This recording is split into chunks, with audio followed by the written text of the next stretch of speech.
Hi everyone, welcome to tonight's session on nighttime economy. And we have two guests today.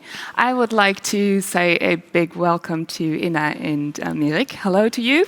You are remote and I'm here in Berlin. So I hope you're all comfortable in your studio and the Wi-Fi connection is working well. I'm shortly going to introduce the two of you, and we're going to talk about all your activities and your projects. We have roughly 35 minutes, and if there are questions coming in from YouTube or Twitter, I'll be sending them to you in between. But we'll have plenty of time to talk about what you're interested in, what you think is happening in the nighttime, and what's most important to move this topic forward. So hi, Lena, welcome to you again. You're at the Fraunhofer Institute for Industrial Engineering in Stuttgart. There are loads of Fraunhofer, so that's one of them. And you're specialized in urban economy innovation. You're working on building up expertise about the nighttime economy at Fraunhofer. And you're also creating tools and methods for how to rethink the use of public space during these times. You're going to tell us more about pilot projects you're developing, and looking forward to hear more about that later. Mirik, hey, welcome. Hi again. You are joining us from the Netherlands, and you held an interesting position, as Alex already mentioned. You were night mayor in Amsterdam, and following that was a whole global movement of night mayors, and we'll be interested to hear more about that later on. You're currently working at VibeLab, which is your own company, and you're helping cities with the challenges but also joys of nighttime activities. VibeLab has recently published the Global Nighttime Recovery Plan, and we'll hear more about that later as well. So welcome to the two of you. Mirik, let me start with you. When we think of nighttime, we think of partying, we think of drinking, maybe of the hangover we have the day later.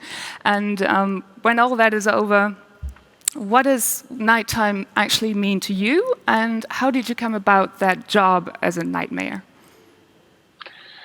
Hi, and welcome to everybody on the... My apologies, I hear myself doubled. That's difficult. Maybe the technical team can have a look at that. Okay, this is much better. The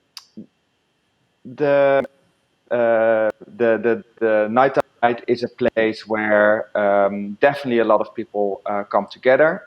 I think the first step always is to explain to people when there's a lot of people dancing, there's also a lot of people working. And it's very important that the night is a place which inherits a lot of talent development, which is really important to attract these young creative talents and help them have them in the city. The role of the night mayor is an intermediate translator. I always say you need to speak the same language to get something done. Already from more than 2,000 years ago, the night has often been demonized, and you can see this in art and in culture and in many places. And now with this growing movement of nighttime governance, I think there's a new vision on what the night is and what we can do with it. And I think what we first always have to explain, night, it's not about fun, work. And when we approach it in that way, you can see, well, you can take a slice of everything which happens during the day, and then you could duplicate it, and you can also do this in the night. So, you know, it's the other 9 to 5. It's not a place where only bad things happen. It's a place that really can help to create, can drive the economy, which has definitely a social component and also a cultural component. Let me pick up on the economic part. That is something you're working on. Why is it important to look at the economic side of the nightlife? We believe that night has been really underestimated and hence really much unstudied. And that's what my team and I are working on. We want to re-evaluate the night and to estimate how much impact it actually brings to the economy, and we want to think what kind of policies it needs. As Mirik mentioned, many people still work at night. According to European foundation for improvement and living of working condition. It shows that in Europe, approximately 25% work at night, at least once a month. And in London, approximately 33% of people work. And we want to see how much actually it nourishes the local economy and for which cities it makes sense to work with nighttime. It can be not only economic incentives, but also to make the city more attractive to the residents and also to attract the tourists. So we want to basically calculate how much night economy is bringing up to the government and to people. Quick follow-up question regarding that, because those 25% roughly you've mentioned, they're not only bouncers and people handing out drinks, right? Who else is working at night? Of course, we need to think about healthcare. Healthcare works 24 hours, and what makes sense to talk nowadays is the 24-hour economy when globalization makes us to work around the clock. When it's night in Europe, it's day in USA, and the companies have to still keep things running. So yeah, we need to think about transportation, healthcare, global businesses. It's not only partying and drinking. Okay, let's go to what's front and center right now for most of our lives, and that's COVID-19. The nightlife economy has taken a really hard hit, and many businesses and people are threatened by the virus, not only physically, but also economically, and are in danger of needing to close down their business. Mirik, what are your, or what are ideas you've seen in the last couple of weeks and months for how to cope with COVID-19? Yeah, so in the intro you mentioned that we started to create a global nighttime recovery plan. Global is a big word. We think it's a global plan because many night mayors around the world are joining in, but also scientists from Penn U in Philadelphia, but also from Harvard. Within a recovery plan, we come up with, or we pick best practices from all around the world. And there's some quite interesting things happening. First of all, it's looking at the public space. How can we use the public space in a better way to make sure that there are still opportunities for talent development? I think we really need to make sure that after COVID-19, we have that pipeline of talent development, whether it's photographers, filmmakers, live musicians, all that people that work at night in a creative profession, that they still have this opportunity to develop their talents. So rethinking the public space, making it possible to use outdoor spaces when we can't dance when we can't dance indoor or can do other stuff. That's one thing. But we're also looking at, okay, how can we use buildings more efficiently? And out of our research came forward that buildings that have multi-purpose use or are multidisciplinary are also more resilient when it comes to these kinds of crises.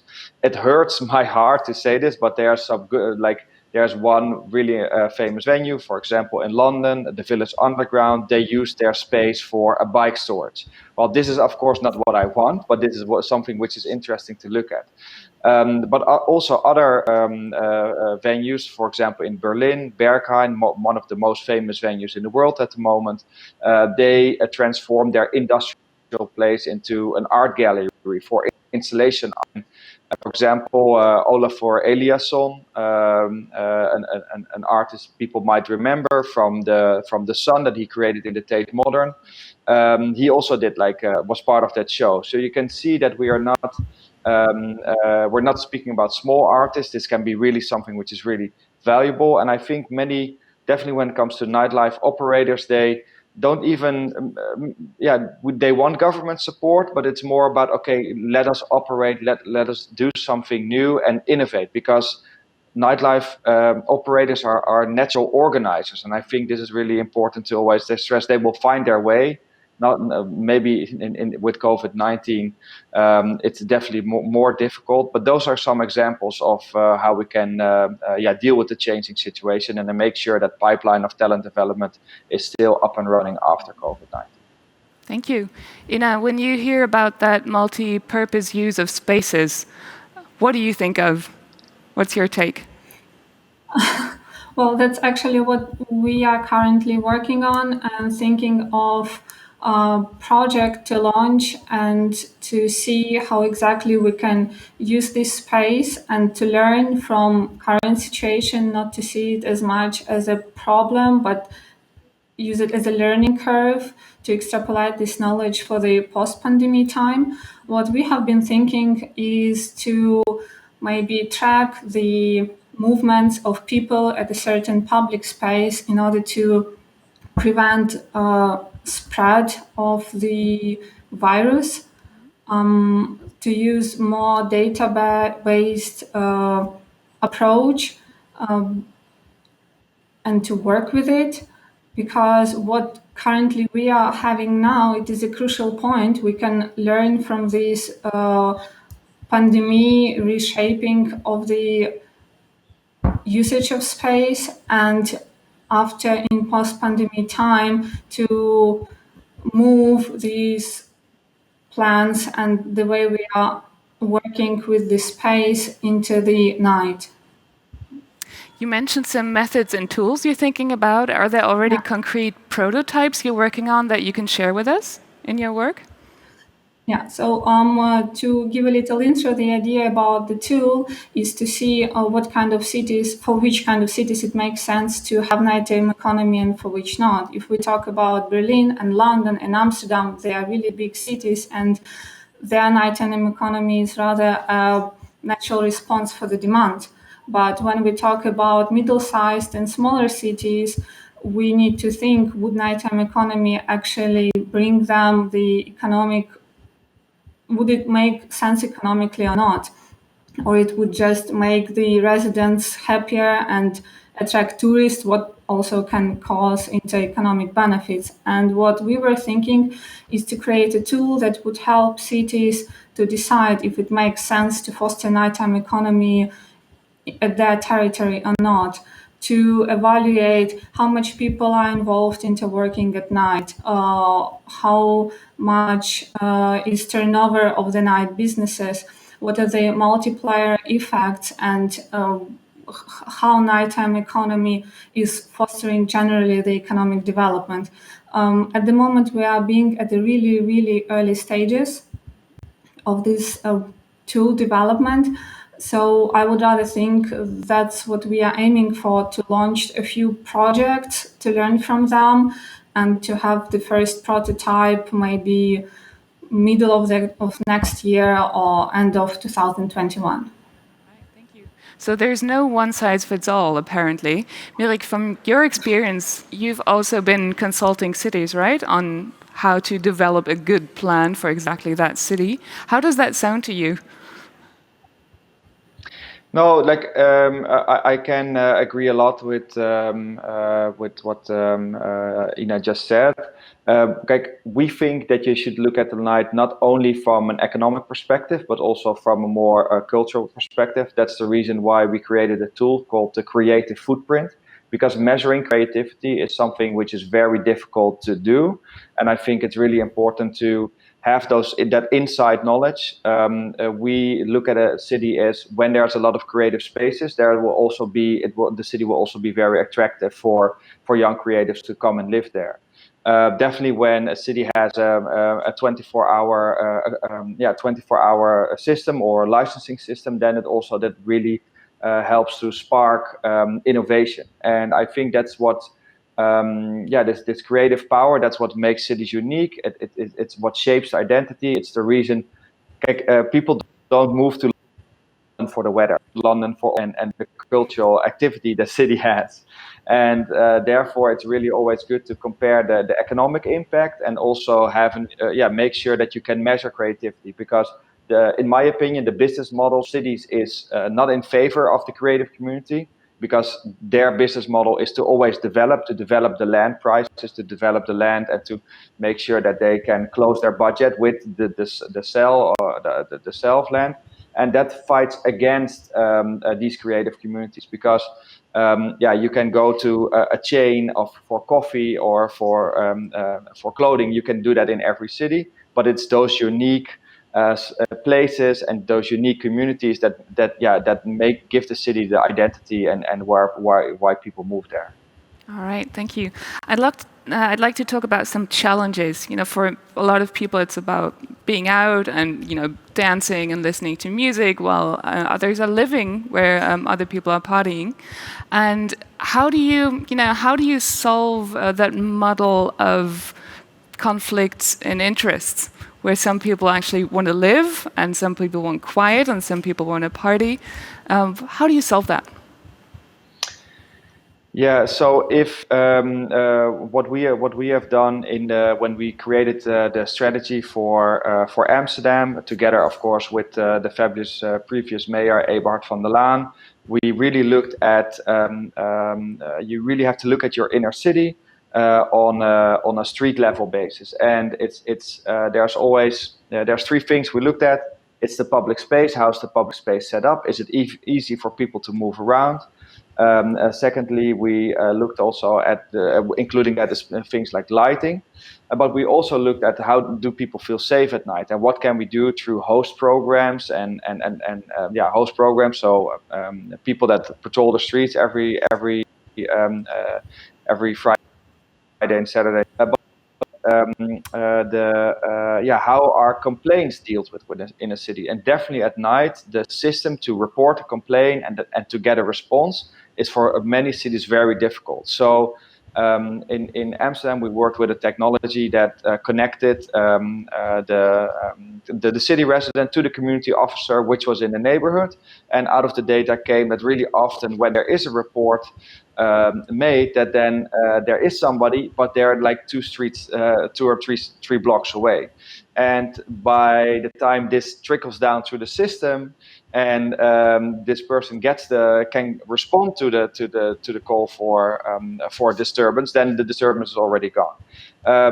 With this project, we managed to get down the alcohol-related violence by 28%, and the reports of nuisance, littering, people shouting on the street, sitting on your doorstep by 40%. So these are very big numbers, and there was the chairman of a city resident group that actually on TV said this program changed his life. And then you can see you can really have impact by having a multi-stakeholder approach and really trying to connect the residents, the city's officials, so the mayor, city government, and also the nighttime operators. All right, thanks for that summary of your project. Let me quickly look at Alex. Are you here? Do we have any questions for you from the audience? I'm kind of right behind you. So thank you, you guys. I have 2 or 3 questions from our YouTube crowd. One is an aspect that was mentioned before, not to only have an economic point of view, but also cultural point of view. But there was the concern that if having a 24/7 cycle, this might support an exploitation of people, like create art at night or be creative at night. Do you see a danger there, or are there already initiatives that might prevent that? Well, the currently idea is to put more attention on how well people are paid, what kind of conditions at work during night they also have, so that they have access to proper nutrition, so that it's not that they have to work only at night, but then they're not able to get home because there is no proper transportation and connections. So that's the idea, what we want to bring light on, and to have a systemic approach. I personally don't think that there would be the case that people are being forced to work at night. It's just that we need to be on a mission, and as Mirik mentioned, to be this bridge between policymakers and actual businesses where people are working at night, and to make them have a proper communication and consistent approach of providing proper conditions. Exactly, because this was another comment on that, that maybe, for example, rehearsing spaces, art spaces might then be available to more people. A second question is, I think you already mentioned something like that, Annalena, was what is with services that might disturb the rest of the night as needed, especially like waste management or something? So do you think about that as well? It absolutely is a point of our attention. As Mirik mentioned, it's important to have a proper stakeholder communication. Depending on the size of the city, the point of communication, like in Mannheim, for example, people were coming to their nighttime mayor, and he was having each month roundtables with various stakeholders. So yes, there must be a contact person where you could bring up your complaint and maybe a suggestion how to handle this. But so far, it seems that it is slowly proceeding towards the better. Thank you. If we have more questions from YouTube, I would forward them to you. How are we on time, Alex? Very well. You still have some time for questions. Wonderful. Okay. So I would actually like to go a bit more into the concept of a 24-hour city. That's something we've touched upon before. But Mirik, can you tell us what that means and where you see nighttime in cities going? Yeah, I think that for the 24-hour cycle is really important, definitely when it comes, of course, to the nighttime economy. We in Amsterdam, we introduced the 24-hour licenses in 2013. But what I think was really radical about this approach is that for the first time, we didn't look at like the practical concept, but we looked at the creative side. So a venue could get this license on their, and that is something which is relatively new because, of course, then you have some form of a commission, and then you're also judging a place on, how do you? Sorry, in my opinion, I think we need to program the city. You can see that the pressure on the space is more and more. In this pandemic, the only thing that didn't go down was like the house prices and the rent prices. I think they still kept on growing. So we really have to look at the city in a different way. And if we want to program the city, we have to also look differently at the licenses that we hand out. And this approach started in 2013, and we have now, and we are after a pilot process, we are now again starting with this project. And you see it creates a huge boost to the local economy and to everybody who is in that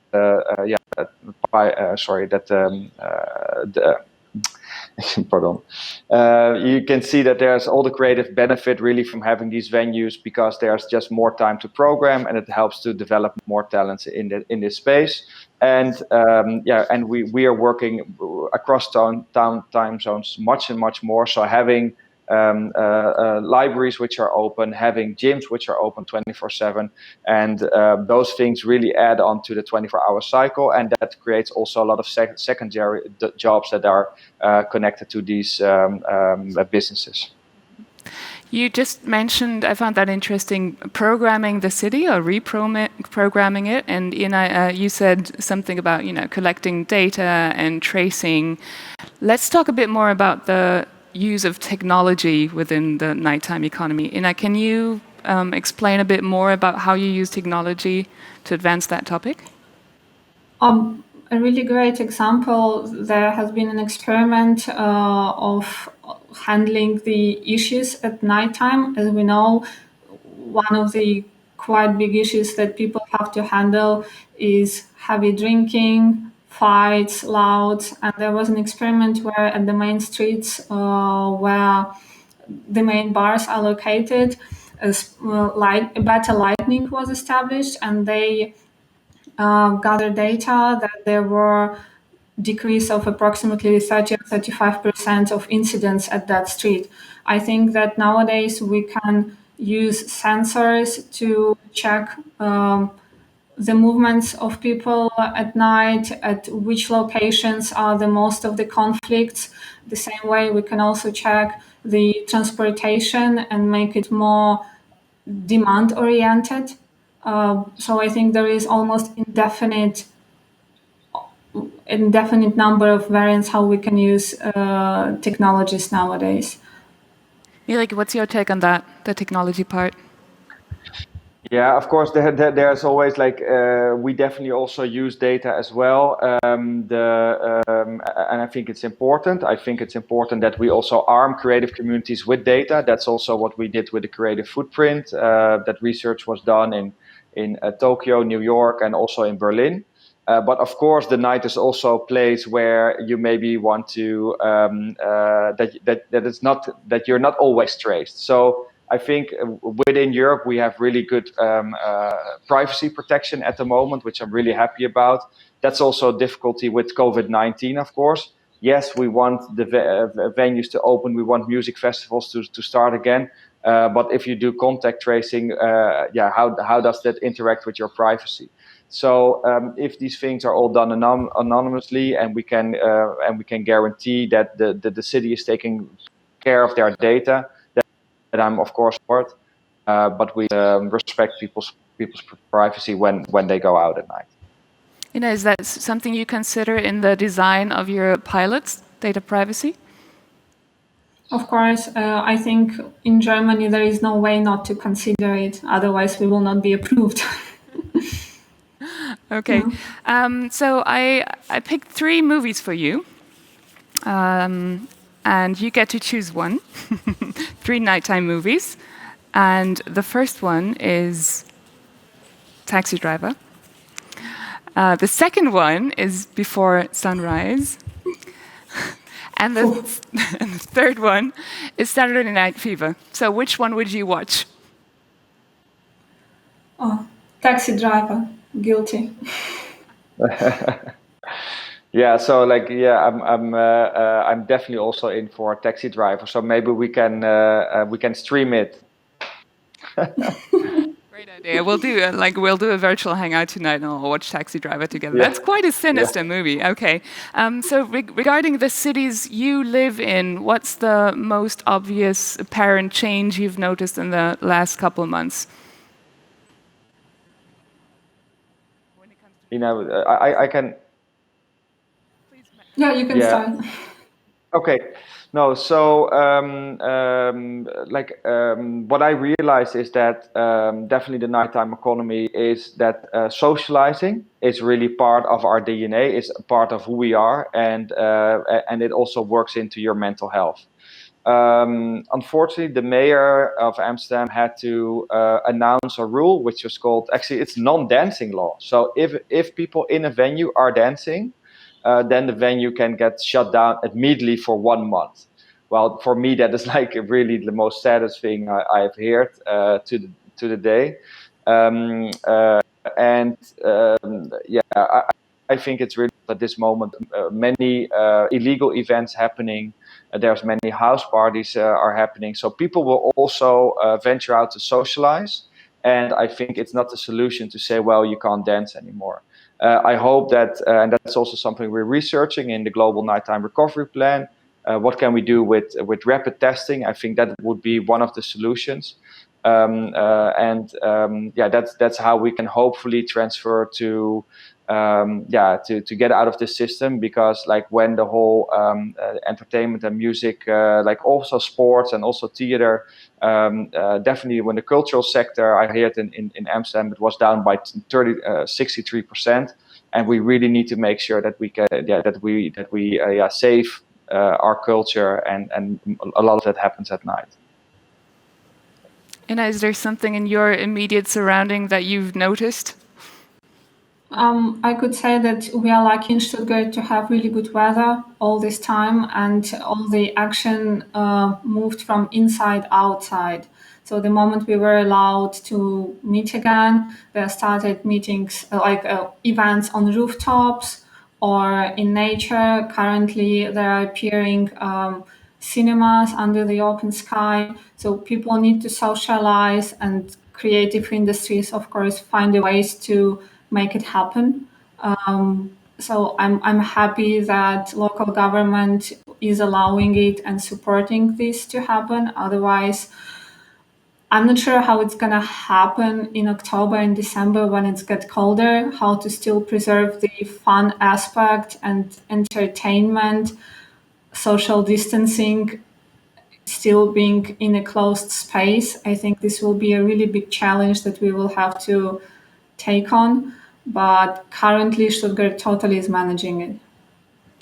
Mirik, as a person going out, either going to clubs or actually owning a cultural institution, what are tips you can share, maybe from other countries or something you worked on in your report, to get through the next couple of months? Yeah, so what of course is happening with this pandemic is that you see that there's a lot of activity also happening online. There are some music festivals that did online festivals, and one of the biggest one in the world, they have always Tomorrowland. They have always like hundreds of thousands people gathering, but now they had over 1 million people watching the stream. So you can see that there's shifting business models, and I also think that after hopefully when the crisis is done. You will see that events will become partly online and, of course, partly in the physical space. This also helps that there is less of a boundary for people to attend or listen in or explore also new. So I think there's I think. I don't think it should be replaced of the physical meeting, but that's definitely a way to get through the coming months. All right. Alex, just wondering if there are any more questions from the audience? Nothing for now. Everything. All right, we covered everything. Then let's actually close this round. Are there any finishing words, something encouraging, something you'd like to give to the audience to take away? Lena, would you like to start? Yeah, just reflecting to what Mirik said, yeah, I think it's a really great idea to cope with the upcoming months, moving it from the physical space into digital. But so far, how it behavior was also this summer when we were again allowed to meet, people throw themselves so much into this that there comes again the danger of crisis getting even tougher. So I think after winter and mid-spring, people would be just even more passionate to get together. And the only way also to meet and socialize and being close again. So I think that for now we need to try to be digitally together, and we will make it. But we are still social. We need to be in person. All right, thank you. Mirik, how about you? What are your words moving forward? Yeah, I think this is really the moment that we organize ourselves better, that we build stronger alliances, because it's really possible that this is not the first crisis of this sort. So I think the coming 6 to 8 months, we develop new strategies. We need to make sure that we have the nighttime economy strategies, that we have them ready when let's say the nighttime economy opens up again, because then we will also be more resilient in the future. So I think now's the time to connect, to find out who are those stakeholders, bring them to the table. Community consultation is always a very big part of nighttime governance.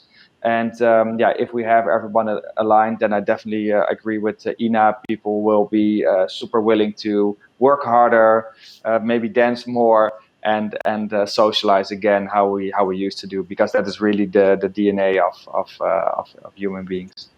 Great last words. Thank you so much for sharing your knowledge today with us. And I wish you both a good evening and a good night. Bye. Thank you. Thank you.